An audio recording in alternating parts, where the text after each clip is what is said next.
What is up, everybody? Welcome back to the channel, and today we're talking about Smile 2. Checked it out last night.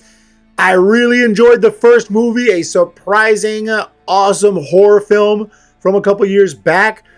And this one, I heard some negative reviews, relatively negative. I heard it wasn't that great, not nearly as good as the first, so I went in with medium expectations. But I'm sitting there in the theaters thinking, what seems to be the problem? Because I really enjoyed this film, the vast majority of it. 95% of this movie pretty much kicked ass. And that's just how I'm going to start out this review. I mean, we'll get into the positives, but I just want to say I thoroughly enjoyed the vast majority of this movie. That said, and I'll get into it in the negatives, the 5% I didn't like left a pretty crappy aftertaste. And the more I think about it, the more it pisses me off. So let's get into this review, and first and foremost, the overall direction, the cinematography, just this film in general is really well done.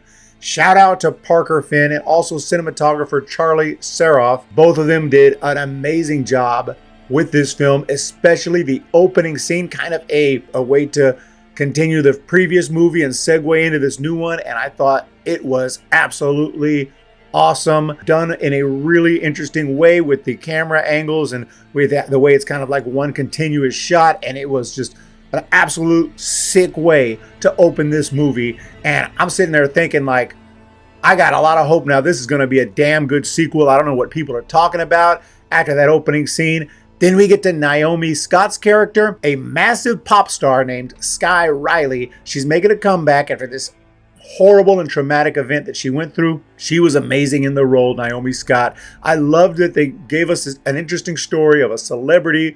She's got to deal with celebrity signings, rehearsals, events, an upcoming major tour, a comeback tour. Meanwhile, she gets infected with this thing, whatever it is, that fucks with your head, makes you see people giving this creepy smile. And speaking of that creepy smile, the horror in the film is very effective. The unnerving way that people smile at you, even though this was already done in the first movie, you would think it would be stale by now, but I thought it was fresh, and I thought it was even better done than in the first movie. The gore in this movie is better.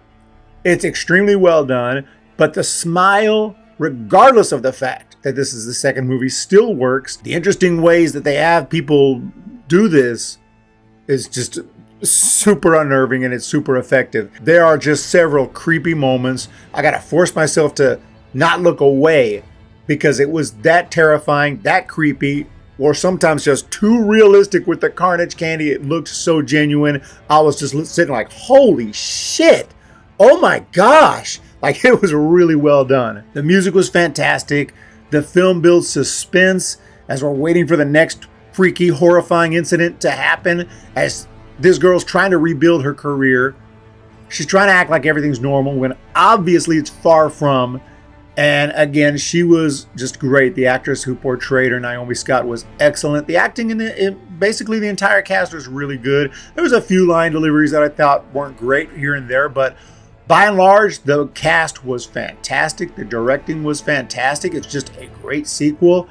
And I just love the idea for this movie to follow a big-time celebrity who has to go through the motions because people are relying on her to do this tour, to do these events. Sometimes she has to try to tell people, like, I don't think I can do this, because she knows she's going through something crazy. People probably think she's on drugs again, right? So she's dealing with this, and it's just interesting to follow, even though, yes, most of us are not celebrities.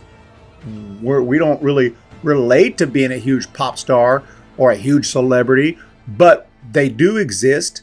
We can kind of imagine that it must be tough to deal with the fame and the pressure of being a mega star like she is in this movie. Taylor Swift type star, can't go anywhere without people freaking out, and then dealing with these weird people giving you this creepy smile.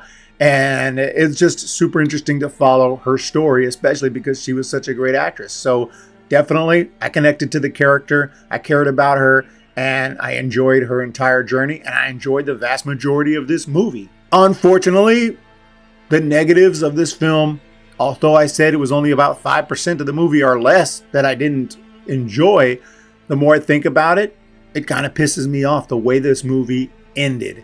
And I really can't get into the details, but actually I will get into the details after I give the score. We're going to get into some spoilers, but not just yet. I just want to say that I did not like the way this movie ended. I was really enjoying the film up until close to the end. I was enjoying some of the new characters that were introduced, the direction it was going. There were a few twists and turns that I was like, what the hell? It was actually awesome, or at least pretty cool and unexpected. But then the movie decided to go in a certain direction to end it, and I was like, wait a minute. And at first I was like, that kind of sucked. I don't know if I like that. I kind of wanted to see this or that. And then the more I thought about it, the more I really didn't like it, and I'm going to talk about why in a minute, but let's just say I didn't like the way the film wrapped up. But other than that, I mean, it was a little bit long. It was 2 hours, 12 minutes. For this type of film, you would think it would be under 2 hours. Did it completely drag? Was it like a boring? I would say no. I don't think it was boring at any points, but it did feel kind of long waiting for this thing to climax, waiting, just really repetitive. But then again, she's going through this for a long time, and it does get you that sense of holy crap, like she's slowly just breaking down, and shit's gonna hit the fan sooner or later. So it may be a little bit long, probably could have been around 2 hours, but the ending was the main problem.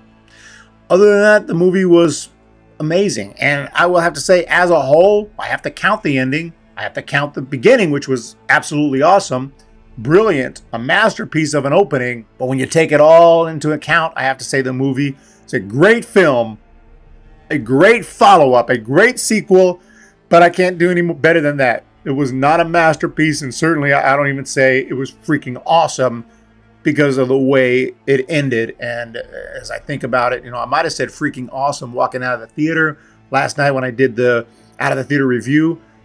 But the more I think about the way it ended and the ramifications of that, the more I think this movie's not freaking awesome, but it is great, and I really did enjoy it. So great film, and that's my rating. Now I'm going to talk about quickly some spoilers. Spoiler alert! So if you saw the movie, you know, as I get into spoilers, you know that this movie was going in a certain direction where the main character meets this guy who's texting her, this unknown person who's texting her and knows of her situation, knows who she is, knows that she saw a guy completely and brutally kill himself. And since then, she's seen these weird, creepy people smiling at her and going through a lot of weird shit. He thinks he knows how to help her and kill this thing, kill this curse, whatever it is. And I was enjoying this storyline and this character. They met in a bar, and a lot of stuff is going on here at this point. This is spoiler territory, so I'm going to talk about some of it. The way that she killed her mom. She didn't even realize it. She watched her mom basically kill herself. But then she's holding the glass, and that was just horrifying. And so now she's got blood all over her. I mean, and now she knows she's in this shit. And she finally, and we're there, like, finally, she's like, okay, I'm going to do whatever. And that involves killing her. He's supposed to kill her, then resuscitate her, bring her back to life, and hopefully that will kill off this thing, because if it has no host, it has nowhere to go. Something along those lines. But anyway, she ends up in this abandoned restaurant in the freezer of an abandoned fast food restaurant, and they're going to do this thing, but she's still seeing these visions. And he walks out for a minute. It's like, oh my God, what's going to happen here in this freezer? This is going to be crazy. And then it just jumps back to her tour, and she's doing a concert, and this was the most predictable way to end this thing, and it looked like it wasn't going to go in this direction. And sure enough, she's at a concert up there in front of thousands of people and kills herself. It doesn't even show it. It just shows the audience reaction to show us that they're all going to get infected with this. And that's how it ends. And her mom, who died earlier, still alive. In other words, all that was fake. All that was a vision, a hallucination. Even the character who was trying to help her evidently wasn't even real, a hallucination. Half the damn movie, or maybe more, I don't even know now what was real and what wasn't. I have to think back or watch it again, which what a frustrating rewatch to go through all that awesome stuff and not know, is this shit actually real? Is this person real? I know there was some of that in the first movie, but this movie, it's like, I don't even know what's real and what's not. And to end it like that out of nowhere, where you build all these characters, you build this whole situation, it was kick ass. And say, nah, fuck all that. Nope, that's not, nope. We're just going to end it like this with her on stage. Now, if they would have just gone in that direction, that's a little bit of a boring and predictable way to end it. If they would have just gone in that direction where she has to go through with this tour and she ends up on stage doing the tour and then that happens, okay. I mean, it's a predictable, obvious way to go. But the fact that they teased me and teased us watching this movie, showing us a different direction, really interesting direction, something pretty sick and cool, even a new character who's a pretty interesting character. They could have gone somewhere with this. Now they just cut all that, said that's fake, none of that really happened. Seriously?